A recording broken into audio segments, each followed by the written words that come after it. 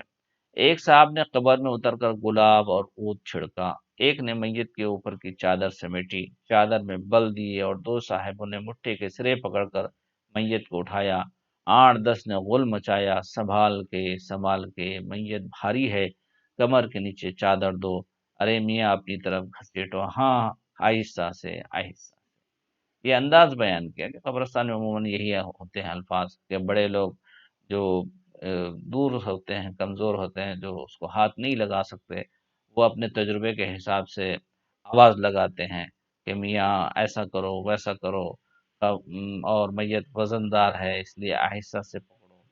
اس طریقے سے 8-10 لوگوں نے غل مچایا، سنبھال کے۔ پھر اب میت قبر کے منہ تک آ گئی، فقیروں یا یوں کہو کہ مفت خوروں کو اناج تقسیم ہونے لگا۔ قبر کے گرد جو لوگ کھڑے تھے انہوں نے بے تحاشا غل مچانا شروع کیا۔ کوئی کہتا ہے ذرا کمر کی چادر کھینچو ارے بھائی، اتنا بھی دم نہیں ہے، دیکھنا کہیں قبر کا پاخا نہ گرے، اور ہاں ہاں ذرا اور جھکا کر، لا الہ الا اللہ، میت بھاری ہے، ذرا سنبھال کر، آہستہ آہستہ، بس بھائی بس، کوئی چیخ رہا ہے، مٹھے کے بند وہ کھول دو، ارے میاں لو یہ ڈھیلا لو، سر کے نیچے رکھ کر منہ قبلے کی طرف تو کر دو، واہ بھائی واہ اتنا بھی نہیں آتا، ابھی منہ پورا نہیں بھرا بھرا پھرا، بس بھائی بس۔ تو یہ چیز تھی کہ یعنی لوگوں کے جو الفاظ تھے، بے تحاشا غل مچانا، اور لوگوں کے اپنے تجربے کے مطابق لفظیات کا کہنا، تو یہ چیزیں اس میں ہوتی رہتی ہیں۔ یہ بہت سارے اقتباس تھے، اس میں سے چند اقتباس آپ کے سامنے پیش کیے تاکہ اندازہ ہو جائے کہ مردے کے ساتھ یا جنازے کے ساتھ، میت کے ساتھ کیا حال ہوتا ہے اس زمانے میں۔ دیکھ لیا آپ نے اس زمانے کی میت کا رنگ، جو میں نے عرض کیا تھا وہ صحیح نکلا یا نہیں؟ اب سوائے اس کے کیا کہوں، خدا سے دعا کی جائے کہ اللہ اپنے ان بندوں کو نیک ہدایت دے، ان کے دل میں درد پیدا کرے، یہ سمجھے کہ احکام کیا ہیں اور ہم کیا کر رہے ہیں۔ تو یہ چیزیں تھی۔ اب اس کے بعد میں آپ کو امتحان کے پوائنٹ آف ویو سے چند باتیں بیان کرتا ہوں، پیش کرتا ہوں۔ ایک تو یہ کہ انٹرنل امتحان میں آپ کو 15 سوالات دیے جائیں گے، جو مختصر ہوں گے، ون ورڈ سمجھیے۔ ایک اس میں سے ملٹیپل چوائس کوشچن ہوگا، اور 5 سوالات اس میں سے ملٹیپل چوائس کے آئیں گے، اور 5 سوالات جو ہے فل اپ دا بلینک سے ہیں، اور 5 سوالات جو ہے میچ دا فالوئنگ سے۔ اور یہ انٹرنل میں امتحان میں ہوگا، اور 5 نمبر کا آپ کو اسائنمنٹ لکھنا ہے۔ اب اس میں سے بہت سارے سوالات آ سکتے ہیں۔ مرزا فرحت اللہ بیگ کے بارے میں پوچھا جا سکتا ہے، ان کی حالات زندگی سے کچھ سوالات آ سکتے ہیں، اور طنز و ظرافت کی تعریف سے سوال آ سکتے ہیں، طنز و ظرافت کی قسموں سے انداز سے یعنی سوالات آ سکتے ہیں، طنز و ظرافت کی تاریخی جائزے سے سوالات آ سکتے ہیں، اور مردہ و دست زندہ بہت طویل یوں سمجھے مضمون ہے، اس سے سوالات آ سکتے ہیں، کہیں سے بھی سوال پوچھا جا سکتا ہے، اس لیے ہم کو اس میں پورا تھرو ہونا ضروری ہے۔ اور جو لانگ آنسر ہے سیمسٹر ایگزام میں ہے، ایک 15 نمبر کا سوال اور ایک 5 نمبر کا سوال اس سے آ سکتا ہے۔ 15 نمبر کے سوالات میں مرزا فرحت اللہ بیگ کا تعارف پیش کرتے ہوئے مردہ بدست زندہ کا خلاصہ لکھیے۔ یا یوں سوال آ سکتا ہے کہ طنز و ظرافت کسے کہتے ہیں، اس کے انداز کیا ہیں، اور اس کا تاریخی جائزہ لیجیے۔ ایسے بھی سوال آ سکتا ہے۔ 5 نمبر کے سوال میں طنز و ظرافت کی تعریف لکھیے، یا طنز و ظرافت کا تاریخی جائزہ لکھیے، یا طنز و ظرافت کے اسلوب یا انداز لکھیے، یا مرزا فرحت اللہ بیگ کا تعارف کرائیے۔ اس طریقے سے بھی سوال آ سکتا ہے۔ یہ سارے سوالات کے لیے ہم کو تیار رہنا ہے۔ اتنا کہتے ہوئے اجازت لوں گا، شکریہ۔